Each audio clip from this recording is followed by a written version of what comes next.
letting it roll on my finger. I want to mentally feel that in slow motion. Like, I want my mind to be in slow motion, feeling that roll come off my middle finger. And so when I feel it, I know it's good. You know, and then when I don't, I know I'm putting.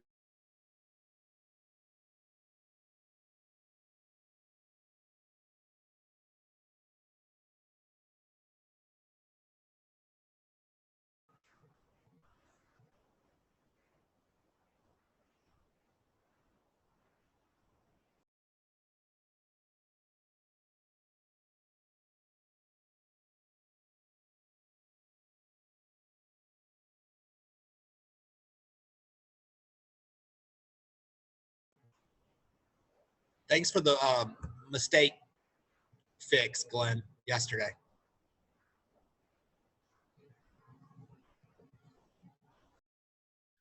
Gotcha, man.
Glenn, are your SI stories now behind this new SI firewall like Ross's?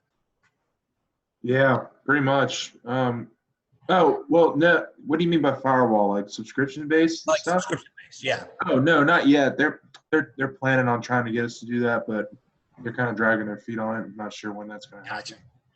I bought in, so I mean, easiest money I've ever spent. Yeah, the national guys are doing a great job.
Okay, y'all, we'll be ready to go in just a second. We'll have Nolan, Cain first, and Coach Maineiri. Good.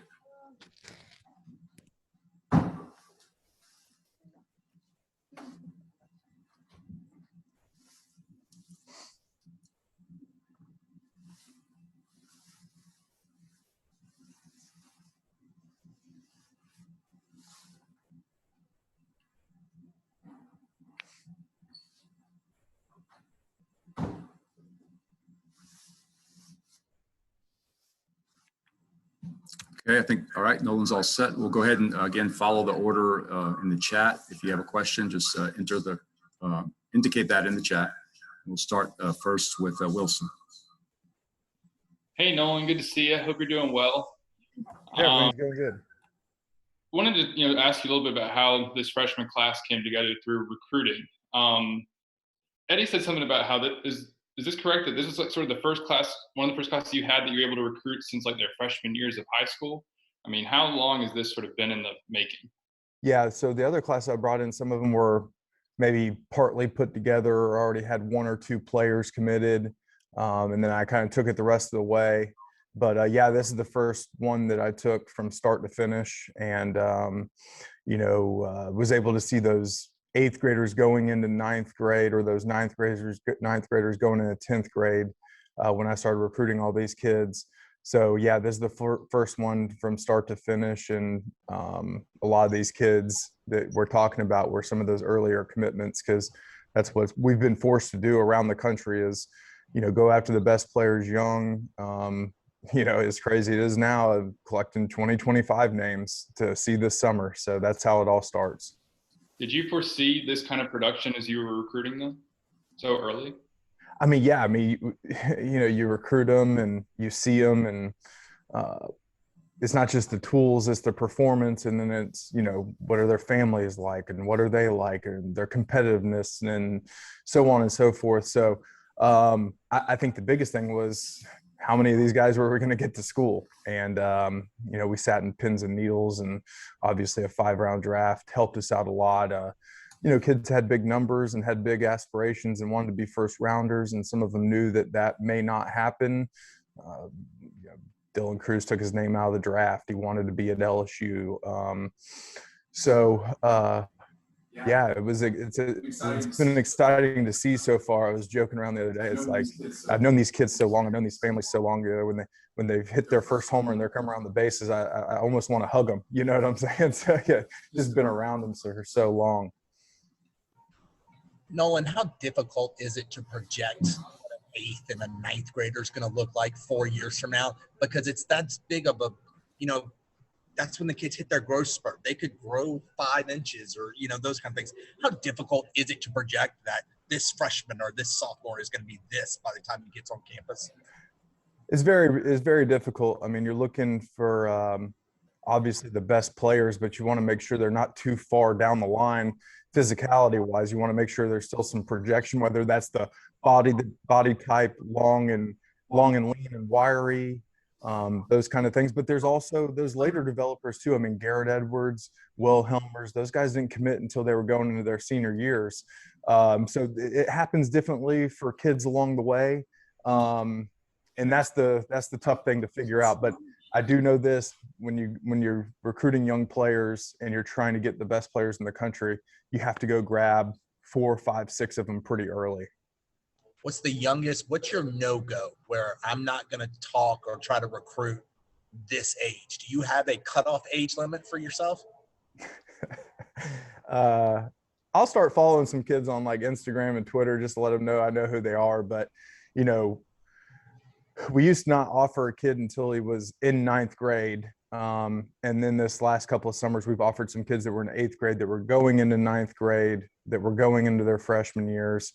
And those are just like some of your no doubters. I mean, you're just not going to miss on these kids. It's now stuff with projection.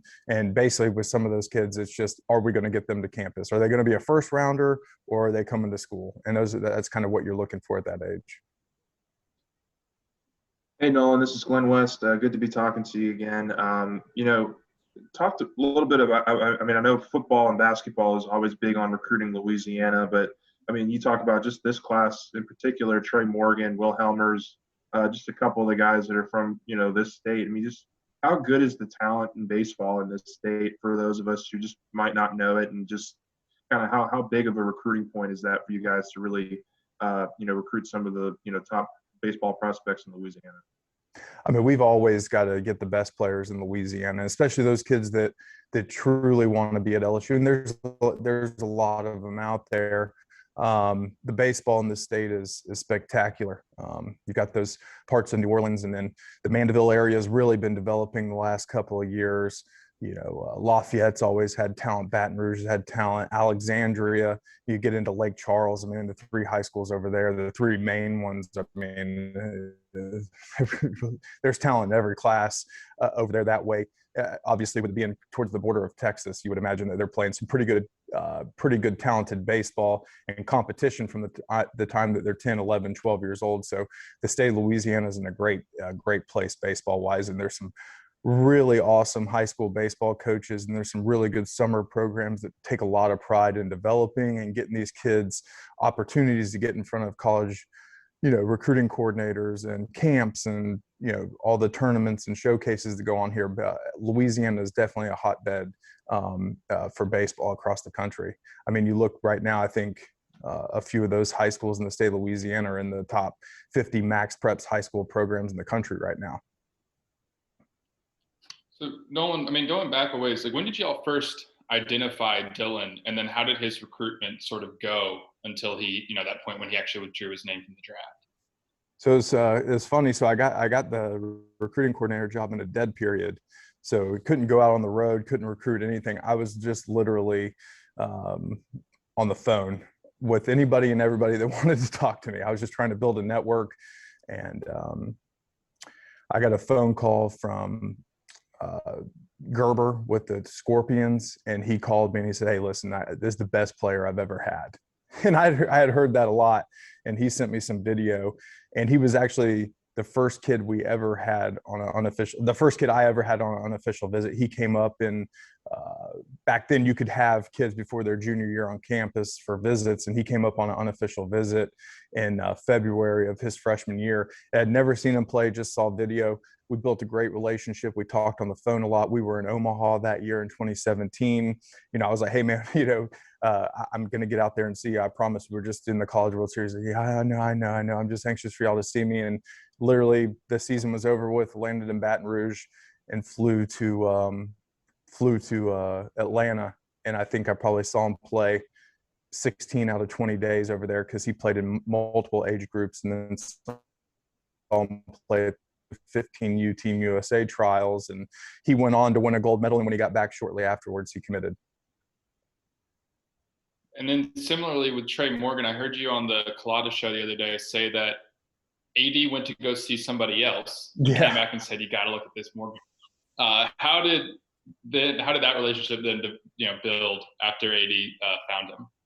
Yeah, so AD saw him, and we started getting on the phone, and then I got out and saw him a little bit in the high school year, and wasn't facing the best talent on the mound, which can happen sometimes in Louisiana. You may go to a game and not be able to see a guy face 85 miles per hour, but AD had seen him face in who was low 90s with some good stuff, and we just really followed him throughout that summer.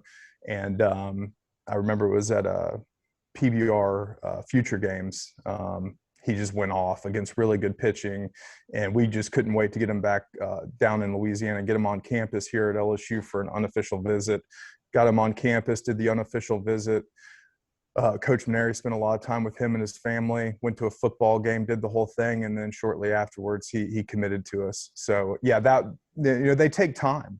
Just because you identify, Coach Maineiri is really big on the makeup and getting to know these kids and having that relationship. So that's what we do. We try to cultivate that relationship, so when we get a kid, they feel great about it, we feel great about it, and we move forward. I'll ask another if nobody else has one. Even though the draft was going to be 5 rounds, which obviously was going to push some guys to school, who might have still gone in that format? Who are you still kind of sweating about on draft day? Brody Drost, Blake Money, Jordan Thompson, Ty Floyd. That was a tight one there. He had a lot of phone calls in the 4th and 5th round, and what people don't realize is in the top 10, the slotted money, you can move it around, right? So if you have a 10-round draft, in the 4th round, the 7th round, the 9th round, the 10th round, they'll take a lot of these senior signs. Those kids will get 25 grand and then they'll save 100 grand. If they do that a couple of times, now they can overpay that 2nd rounder, that 3rd rounder, couple $100,000 all the way up to $1 million going over slots. So I think when you compress that from 10 rounds of doing that down to 5, it really wasn't so much of manipulation of moving, slotted money around. It was really for them about just strictly taking who are the best, 5 rounds, 30, 150 players or so. Who were the best 150 players? Those guys were going to get drafted and signed if they were willing to take what the slot was, what that pick was worth. And so then once it, finally ended and y'all, I think, only lost 2 of your signees, and you knew that this class that you had been building since you started as recruiting coordinator was really complete, just kind of how did you react once that was over and you knew that this class was coming to campus? We felt pretty good with it. There was a lot of high fives and some smiles, and that especially those first 2 days of the draft. I mean, that's sitting there at the computer watching the draft, and once it goes the next day, they do it over like a radio, and they're just pulling draft IDs and names, and you're just sweating it out, and you're on the phone with families and all the other people that are surrounding these kids and just trying to figure out what's going to happen. And Coach Maineiri's doing his thing, and we're all just trying to make it work. And it's definitely a huge team effort. And when you recruit them, when you recruit them and you get them committed, that's awesome. That's such a great feeling. But you don't really feel good about it until after the draft. I mean, that's everything for us. So even though, were y'all still able to watch it together at the facility, or did that have to change because of coronavirus? We were spread out, but we were, you got your cell phone, FaceTime, text messages, the whole thing, right? I did it up at the office because I have 2 young kids, and I just lose my mind if I'm at home.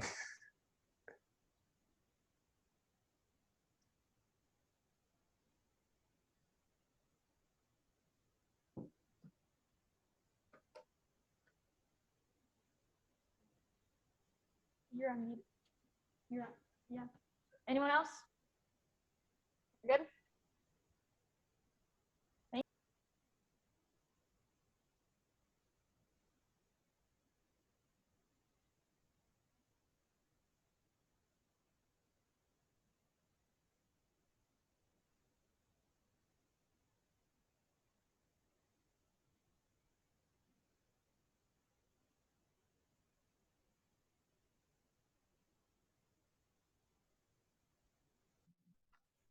Y'all, Coach Maineiri should be here shortly.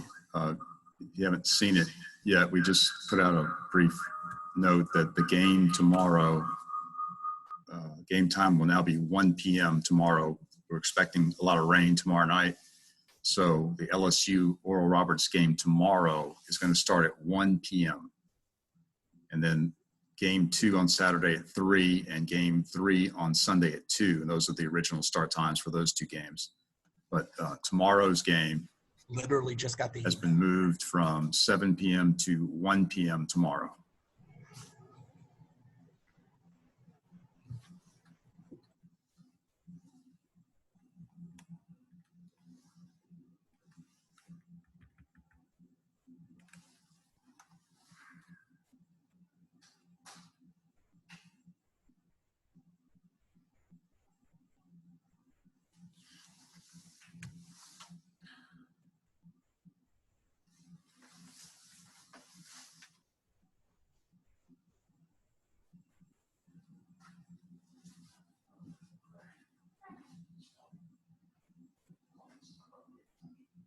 Everyone, did you hear them yelling? No. I heard a whole lot of them yelling, and I saw people listen to such a story cool and got in and pitched. Oh, cool. They were all freaking out. Oh, probably.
I'll bring my lock with me. I drop that off. I'll just send it. Good morning.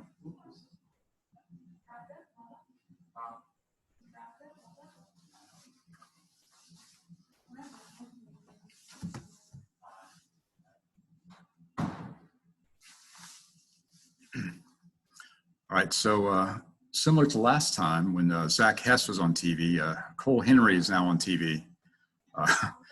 Cole Henry is pitching for the Washington Nationals, so Coach was just trying to get a glimpse of him pitching a little bit. So Coach Maineiri should be here shortly after he watches Cole pitch.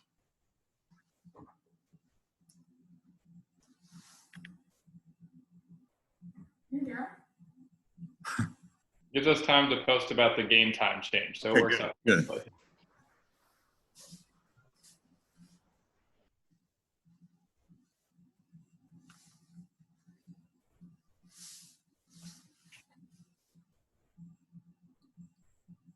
So once he starts, I shut down my computer. I want it back.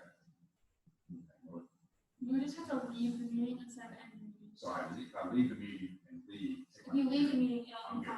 Okay. You just have to make sure that it's ended. Right, I got you. Okay. Because mine says leave.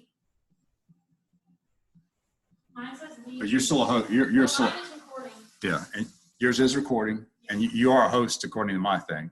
Okay. It says you're a co-host. I mean, really, I could just leave it here and come back and do it from here. That's what I'll do. You can, if it says leave, you can just leave it. Yeah. I have an end. I don't have a leave. Oh. Yeah. I'll just leave it. That's fine. I mean, I live 5 minutes away. I'll just drop it into my house and I'll come back here and do it from here. Okay, I can probably just keep recording it. Like, I can send it to you. Yeah, if you just, So, so I'm just thinking I need to leave at about 2:15 probably. all good. So I thought we'd be done by now. Oh, my phone just died. God, I've heard of it. oh, shoot. How'd that happen? I have a break too. Oh, perfect. I think I do too, but Yeah, yours right. Or yours.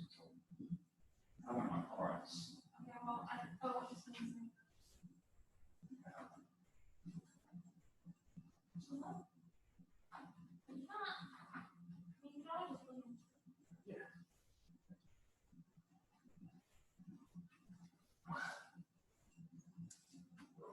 oh, you know what? Oh, yes.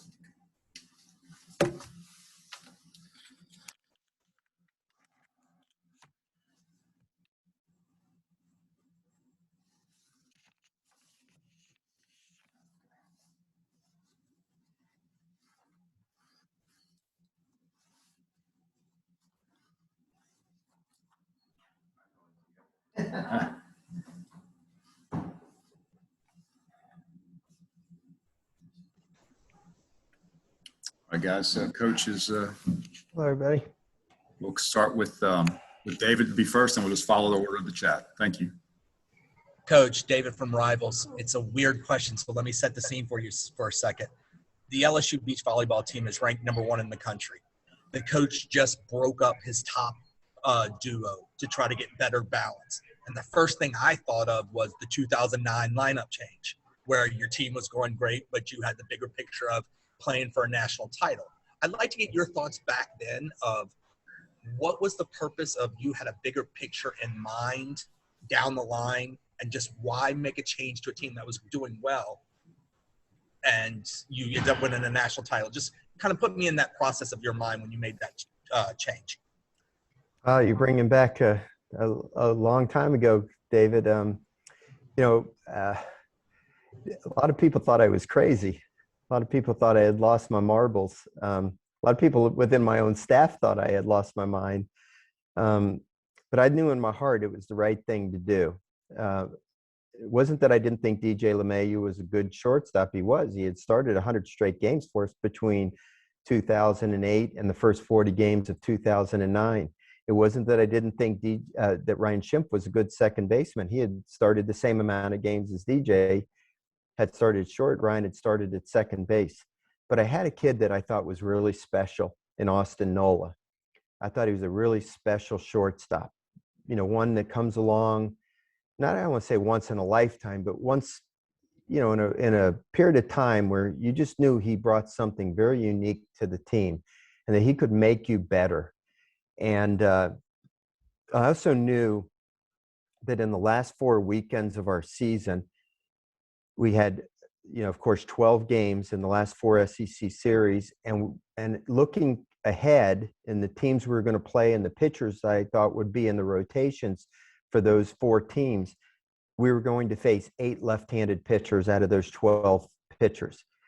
So Leon Landry was our center fielder. And at that point, Leon had really gotten into a rut. He started out the season like gangbusters. I think he hit maybe 6 home runs the first month of the season, but then he got very pull happy and home run happy.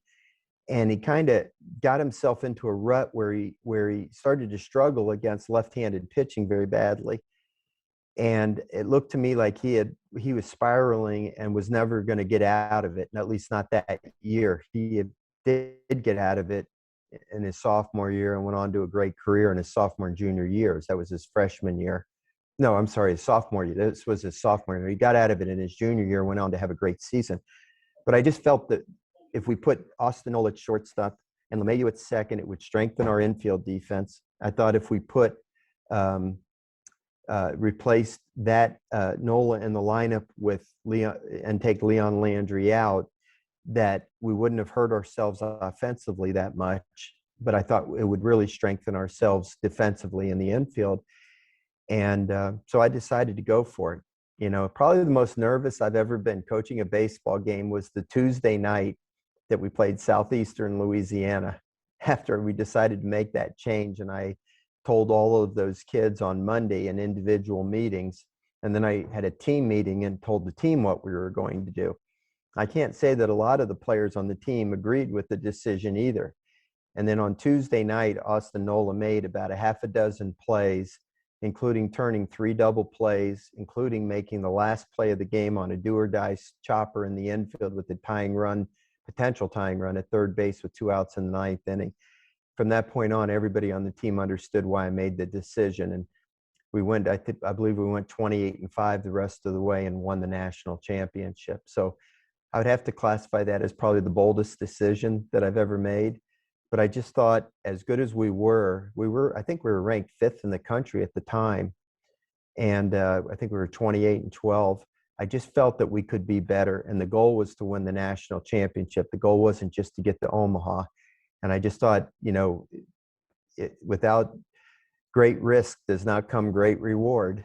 And I just felt that, that's what I was getting paid to do, was take the risk and see if we could, win the big prize. And it worked out for us, thank goodness. Awesome. Hopefully it will for our beach team too.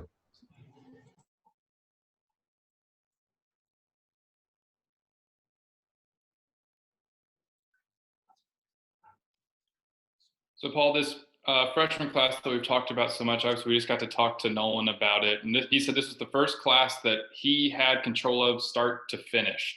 So kind of what did you see, I guess, out of him once it actually came together after draft day? It only lost 2 of your signees. How did he sort of react? And I guess, was he proud of that accomplishment, even though they hadn't played a game yet? He kept coming to me during the few months, I should say last spring, especially once the pandemic started and we didn't really have much to talk about except for next year. During the month of March, April, May, leading up to the draft, there were so many questions about whether there was going to be a draft, how many rounds were going to be in the draft, what the roster sizes were going to look like, what was the NCAA going to do. Nobody knew anything. And all we did every day was just talk about possibilities. And in the meantime, we were also having Zoom meetings with players from the 2020 team. And we had meetings with players that, we felt, that really weren't going to be in our plans going forward, regardless of what plans or what decisions were made by those committees, the NCAA, Major League Baseball, and so forth. So there was a lot of moving parts at the time. But Nolan kept saying to me, I think we got a chance to hold on to Dylan Cruz. I think we got a chance to hold on to Blake Money. I think we got a chance to hold on to Ty Floyd. after a while I'd look at him and I'd say, come on, Nolan, you're young and I know you're ambitious, but you got to come to grips with this isn't the way it works. You've worked hard and I know you've invested a lot in this, and I hate to see you get your heart broken, but you have a tough time holding on to these guys, and throw Drew Romo in there too. I think we got a chance to hold on to Drew Romo. And even when I talked to the kids, I could see why he was so enthusiastic. Even when I talked to Drew Romo, listen, Drew Romo's father went to Notre Dame. He was a great student. The family, was not, poor. Not anybody can use a good signing bonus, believe me, but it wasn't like they were desperate. They weren't living paycheck to paycheck. Let's put it that way. So I started thinking, well, you know what? If he doesn't go really good, maybe he does come to school. And of course, Drew ends up going as a sandwich pick and gets a $2 million signing bonus, who he ends up signing. At the same time, we weren't sure what was going to happen with Cole Henry. We weren't sure what was going to happen with Daniel Cabrera.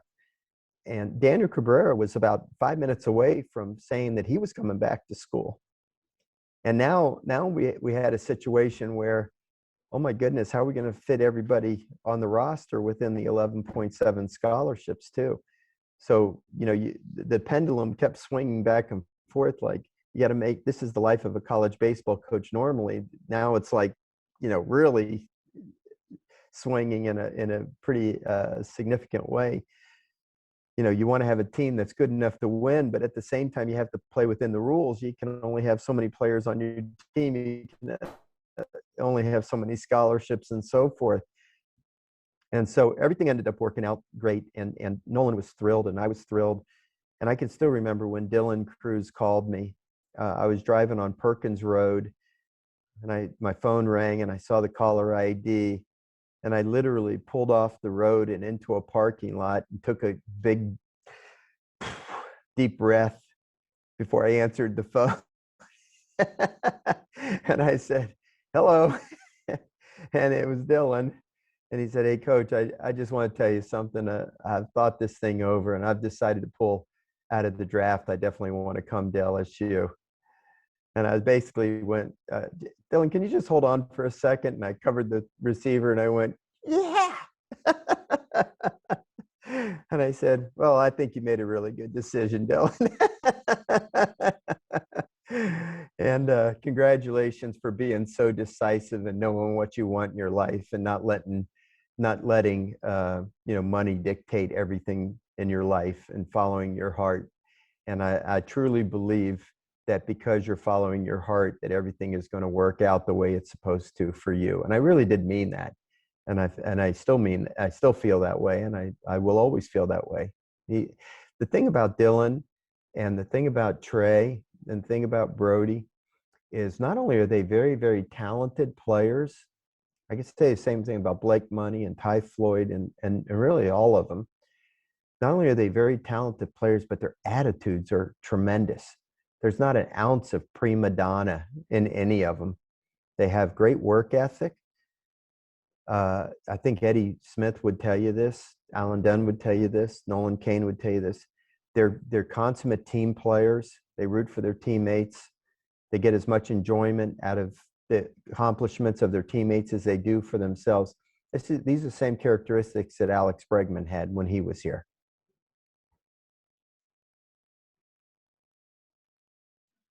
Hey, Paul, I had just a couple of injury questions for you. I mean, is there anything new on Cade Doty or Giovanni in terms of when you guys think you might be ramping them back up or might get them back or anything? I have not seen Cade today yet. As of last night, his range of motion was improving. He wasn't in a lot of pain. His range was, kind of up to here. He just kind of felt stiff, but it wasn't like painful. And he felt that he was well on the road to recovery. I hate to even speculate, Glenn. I know he's out for this weekend for certain. I'd love to have him back by the middle of next week. Certainly, I hope that he'll be back by next weekend. I'd love to see him at least get a weekend series in before we open up conference play. But if it takes longer than that, we'll just deal with it. That's all. Giovanni, every time I see him and ask him how he's doing, he tells me he's making progress. That's all I can tell you. I don't know what the schedule is for him to begin jogging or running at all. So I have no update on him. And I have not seen Cade today, so I have no update since last night.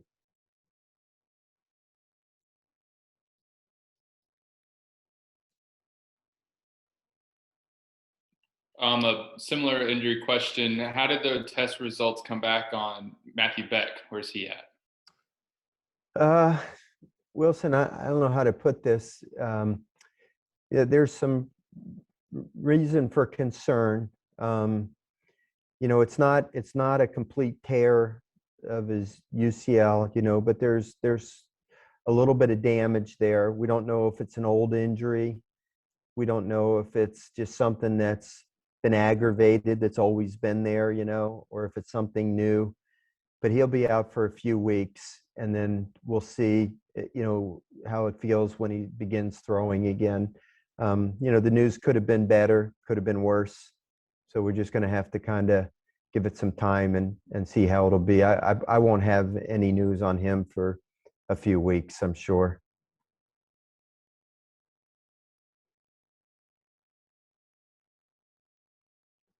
How you doing, Scooter?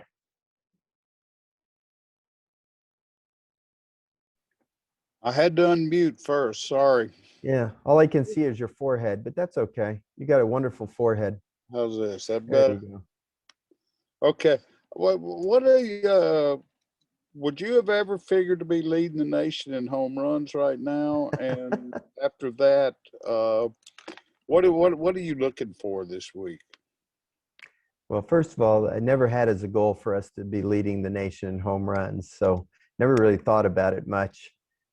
Dandy Don, Scott Long of Dandy Don's website. You guys know what I'm talking about. Scott's a nice guy, and every year it's like a tradition. He always asks me, how many home runs do you predict the team is going to hit this year? The only reason I know that is he asked me that this year. In that way, he said to me, I always ask you every year, how many home runs you're going to hit this year? So I have to ask you. And my answer to him this year was, you know what, Scott, I can't answer that question because I don't even know who's going to be starting for us this year. I really didn't. And I still, our lineup is still a little bit in flux. 9 games, we played 9 games, right? 9 games into the season, there's still some things that are a little bit up in the air. And so in order to be able to predict how many home runs you would hit, you'd have to pretty much know what the personnel lining up every day is going to be for you. If Brody Drost was in there every day versus Giovanni DiGiacomo, you would think that the home run potential would be different, from one guy to the other, so to speak. So I could never have predicted that we'd be leading the country in home runs because I didn't know who'd be in there. But I'm happy. I think we've played 2 more games than the other team. So, I don't know if it's legitimately something to, wave a flag about, you know what I mean? If you look at home runs per game, I don't think we're leading the country. So it's really not that important to us. I'm just happy to score runs. Now, runs per game, that's what matters to me. I'd like to see us, score a lot of runs every game because it increases your chances of winning, whether they come via the home run or whether they come through clutch hitting or manufacturing runs or whatever. I just want to see us score runs. And I could never have predicted that after our team has played 9 games, and these guys haven't even played every game, but Jordan Thompson and Zach Arnold, 3 home runs each. I wouldn't have laid that wager down before the season began. I can promise you that. But both those guys have shown some pop. And, we talked about it, I think, last week about the climatal conditions being somewhat favorable. They weren't necessarily favorable yesterday, and each of them hit a home run yesterday. They weren't as bad as I thought that they were going to. The conditions I'm talking about, they were not as bad as I thought they were going to be with the wind scaling in like they had predicted, a north wind at 7 to 10 miles an hour. That didn't end up coming to pass as they had predicted. So it didn't kill us that bad. I think it hurt us more in the afternoon game on a couple of balls that we hit. But to hit as many home runs as we have, you have to have had some home runs from some unlikely sources as well. So we'll take them. We'll take them. What was the second part of your question, Scott? Scooter? Just what you're looking for this weekend.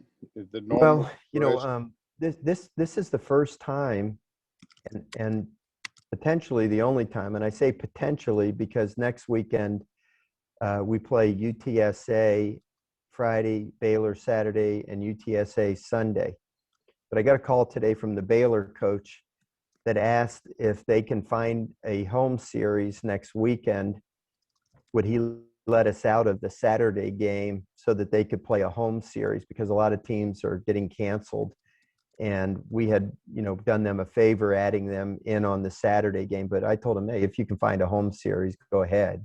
And then we'd end up playing UTSA, just an entire weekend series. So I say potentially this is our only weekend where we're playing the same opponent for an entire weekend series. But I thought it was important that we have at least one series like that in preparation for the SEC schedule, because it's a different mindset when you play the same team 3 times in a row. And I want to see our guys handle that, and this may sound crazy to a lot of you, and it may sound crazy to the fans, but this is how we approach every weekend where we play the same team 3 times. I don't let our guys ever say our goal is to sweep these guys, because what happens if you get beat on Friday? Now your goal is out the window. You lose motivation. The next 2 games are just as important as the Friday game. So we go into every weekend with the goal of winning 1 game. Now, once you win the 1 game, you readjust your goal. If you happen to win the first game on Friday, now your goal becomes what? To win the series. Hopefully you can win that series on Saturday.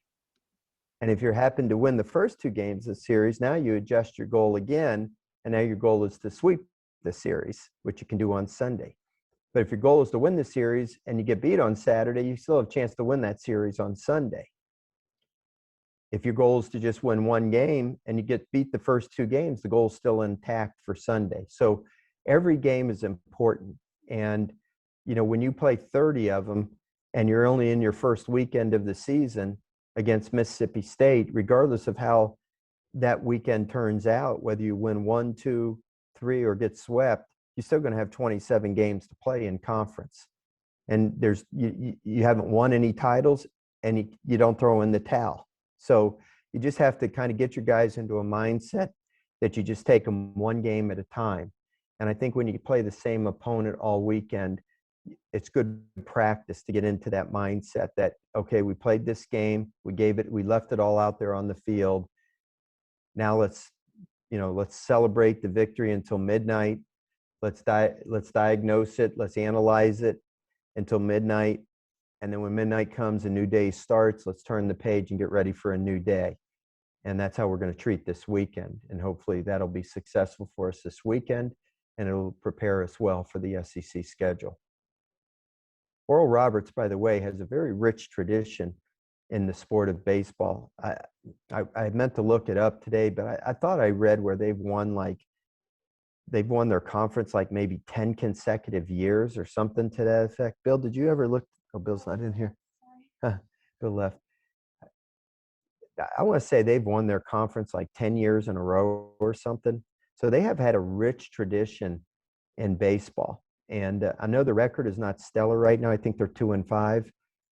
But my guess is that they've got a lot of talent on this team, and they're going to be a very formidable opponent. And we need to get ready for them. It's going to be a challenging weekend. Oh, and by the way, I don't know if it was announced yet, but we've moved tomorrow's game. Have you guys heard that yet? To 1 p.m.? Yeah, they're predicting rain to come in, pretty significant rain to come in late in the afternoon tomorrow, early evening. So rather than play a doubleheader on Saturday, a little double-headered out right now, to be honest with you. So we got a little proactive and just moved Friday's game to earlier so we can play just one game a day.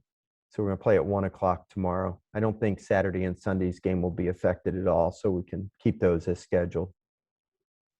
And Paul, just real quick, after moving the rotation around just for that doubleheader last week, will it go back to Jaden, Landon, AJ? Correct. Okay. Anything else? Scooter, it's always wonderful to see you. Always wonderful to see you too, Paul. Okay, buddy. You too, Wilson. But I see you every day. Look forward to Yeah, you're probably kind of tired of me at this point. What's that, Scooter? look forward to seeing you in person sometime. Yeah, I know it. We're getting there. Getting close.